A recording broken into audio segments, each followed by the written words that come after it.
Back in 1979, when I first became a Buddhist, there were not very many books on Buddhism available in the bookstores. And I lived in a rural area, but I was near a fairly large town and did travel there to go to a bookstore there. And, um, I found a couple of books, one of which was called a Buddhist Bible. And I want to talk a little about that today. And by the way, keep in mind, back at that time, there was no Amazon. And I don't think there was a Wisdom Publications or a Shambhala. And the fact of the matter is, there just weren't that many books around. Now, I was fortunate to find some, including the Lankavatara Sutra and the Threefold Lotus Sutra, for which I'll always be grateful. But anyhow, this Buddhist Bible, it was edited by Dwight Goddard. This version of the text called a Buddhist Bible, and of course it's a Buddhist Bible because we don't have the Bible. We have, in fact, the official sort of compilation of the Buddhist canon, as I understand it, consists of 100 volumes of approximately 1,000 pages each. Those volumes containing 2,900 and some different texts. Just amazing.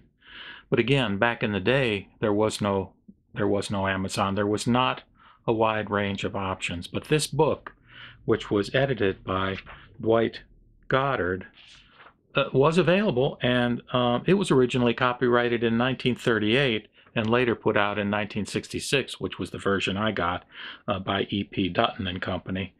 Actually, it was published as a Beacon paperback in 1970.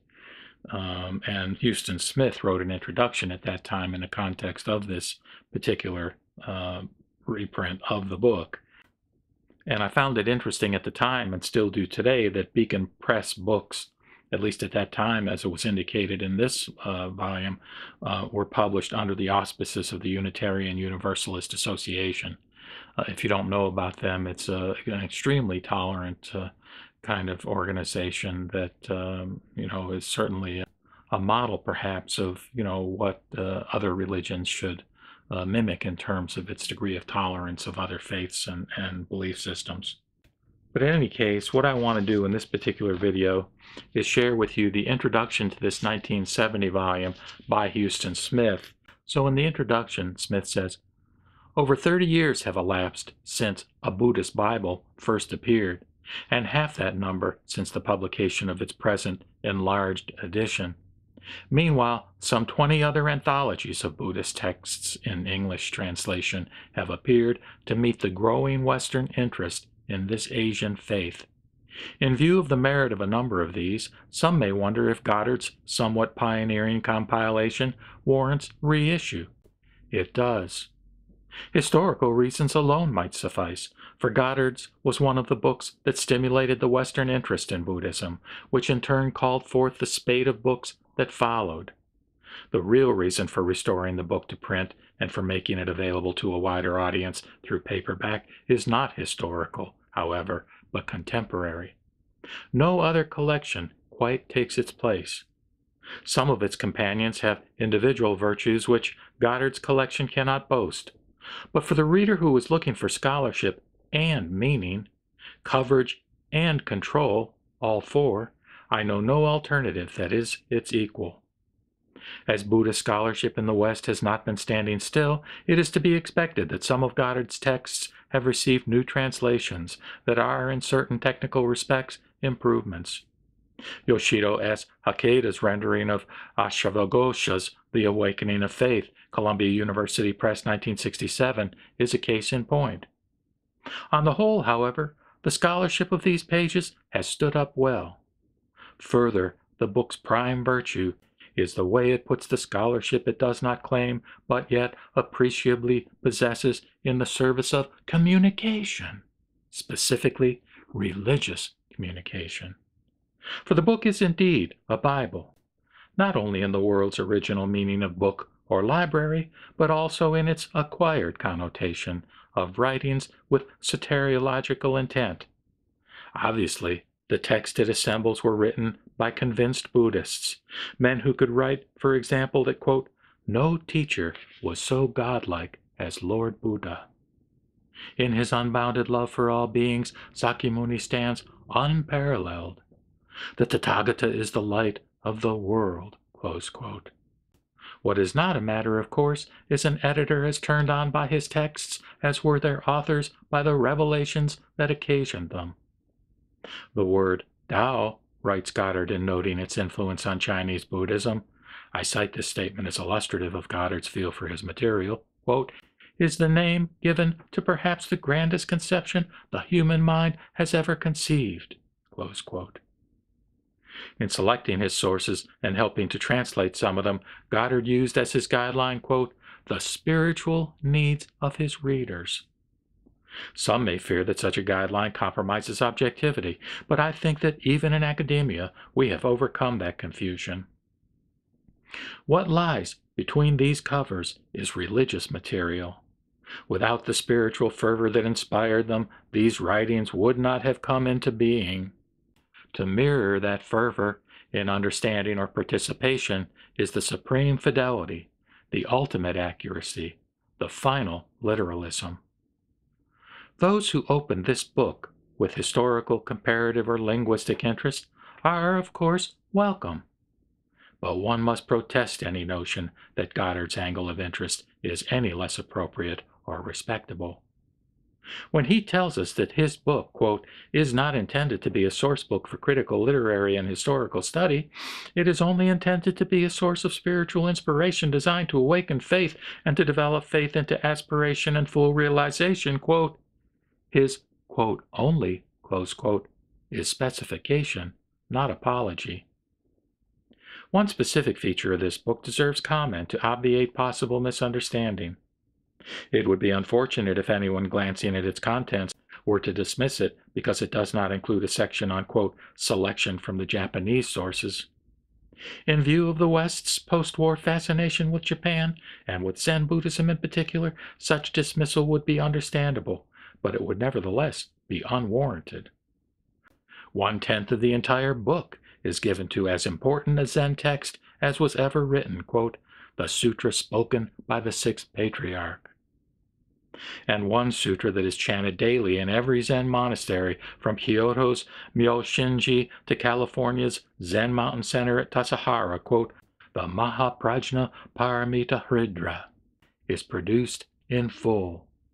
It's gate gate para samgate, gone, gone, gone to that other shore, rings in my ears with power at the very remembrance. Far from underrating Zen, Goddard gives it star billing. Quote, Chan, pronounced Zen in Japanese Buddhism, seems to have discerned the essentials of Sakyamuni's teachings and spirit better than any other sect, and to have developed their deeper implications more faithfully. Close quote. The point, of course, is that Zen is not an independent Japanese entity. Dogen, who brought its Soto or Caotong branch from China, stressed Buddhism so much more than Zen that he never explicitly used the latter label. He would have agreed with another Japanese saint, Honen, who, after summarizing the principal schools of Buddhism in his time, concluded, quote, what they all say is exactly what the sutras and shastras say and corresponds to the golden words of Nyorai or Gautama himself, who, according to men's varying capacities, taught them at one time one thing and at another another, as circumstances required. Close quote. Had Goddard been assembling his book today, he might well have included selections by Isai, Dogen, or perhaps Hakuin's Zazen Wasen in response to current Western interests. But for those who have eyes for the lesson, the very absence of Japanese texts can be instructive, helping to counter the romantic image of Zen as a self-sufficient blossom set shubui in a Japanese vase, an image that ignores the vital stem that joined it to Chinese Chan, which in turn grew from the prolific roots of Indian Mahayana. Were this therefore a book dealing with history and geographical spread, the absence of distinctively Japanese texts would be serious. As it is a book on meaning, and the meaning of Zen is here. Indeed, the entire book is weighted in its favor, for Zen and Chan are Japanese and Chinese translations for the Sanskrit word dhyana, meaning meditation, and, quote, the scriptures selected are the generally accepted scriptures of the dhyana sects, Chan in China, Zen in Japan, and Kargyupta in Tibet. Finally, I wish to remark on the good sense of organizing a book on Buddhism around its anatta, or no soul, doctrine. Goddard tells us that the theme of this Buddhist Bible is designed to show the unreality of all conceptions of a personal ego, close quote. I do not know whether this thesis is true. If I understood it better, I might be in a better position to judge. But as it is, I find the claim too fundamental to be fully comprehensible. It haunts, intrigues, and beckons. At times I think I have it, and I then feel wonderfully exalted. But the vision fades. Perhaps it must be lived to be known.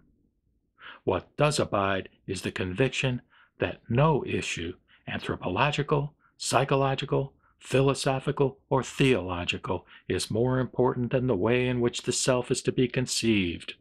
Individually, as a skin-encapsulated ego, socially, in terms of interpersonal transactions, role relations, situationalism, or personality field theory, or cosmically, as Atman, Oversoul, or Sunyata, void in the sense of being devoid of empirical determinability. Shortly before his death, Harvard's Gordon Allport cited the problem of whether personality should be approached as integumented or situational as, quote, the knottiest issue in contemporary social science, close quote. I confess that I am unsure where I myself come out on the anatta doctrine, but at the very least I find it inviting a host of intriguing comparisons. For example, Kant believed that the idea of a permanent identical spiritual substance or soul involves, quote, paralogisms or logical difficulties. The, quote, transcendental unity of apperception or, quote, I think, must accompany all representations if objects of experience are to be known. But to say that such a logical subject is a presupposition of the possibility of knowledge does not entail the existence of a spiritual substance or soul. Freud traced both the self-other dichotomy and anxiety back to our earliest infant separation experiences, and he denied that the self-conscious, quote, I is the perception of one's total person or even an identical fraction. Instead, he argued, it is any consciousness, affect, idea, or action that is colored by intrapsychic conflict and anxiety. Neo-Freudians have gone on to fill in the other side of the picture. Where ego functions are anxiety-free, we have that self-forgetfulness characteristic of autonomous ego functions using neutralized instinctual energy.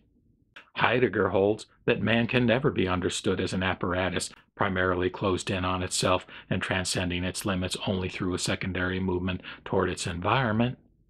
He exists outside himself, in the world primarily and originally. He is his relationships with the things, creatures, and fellow human beings that come within the sphere of his existence. This sphere, in turn, is to be understood as man's openness to the world, his power of illuminating and bringing into its very being that which he encounters. Sartre argues in Transcendence of the Ego that, quote, I is deceptive, a fiction we construct, in part to hide from ourselves the contingency of our perceptions. It is a major source of, quote, bad faith, inasmuch as it induces us to identify ourselves mistakenly and needlessly with our past. Norman O. Brown argues, in Love's Body, that our real sickness is not repression, but the idea of a repressing self, a separate self, the entire self-world dichotomy. To search for identity is to remain trapped in the notion of selfhood. Quote, the solution to the problem of identity is to get lost, close quote. A psychologist recently characterized the ego as, quote, a convenient provisional delusion of considerable strategic utility, close quote. Whether it is more, this book will not determine. But I can think of no livelier point of contact between Buddhism and contemporary Western thought than its triple claim. One, that every error, including moral error, is ultimately traceable to the error of false attribution, specifically the reading of absoluteness into what is relative. Two, that the most typical expression of this error consists in treating the empirical, quote, I as, quote, self. And three, that only in proportion as we correct this error can we, to convert to Western idiom, perceive the face of God in all things and turn the world itself into a kind of beyond. Huston Smith, Professor of Philosophy, Massachusetts Institute of Technology, Tokyo, 12 October 1969.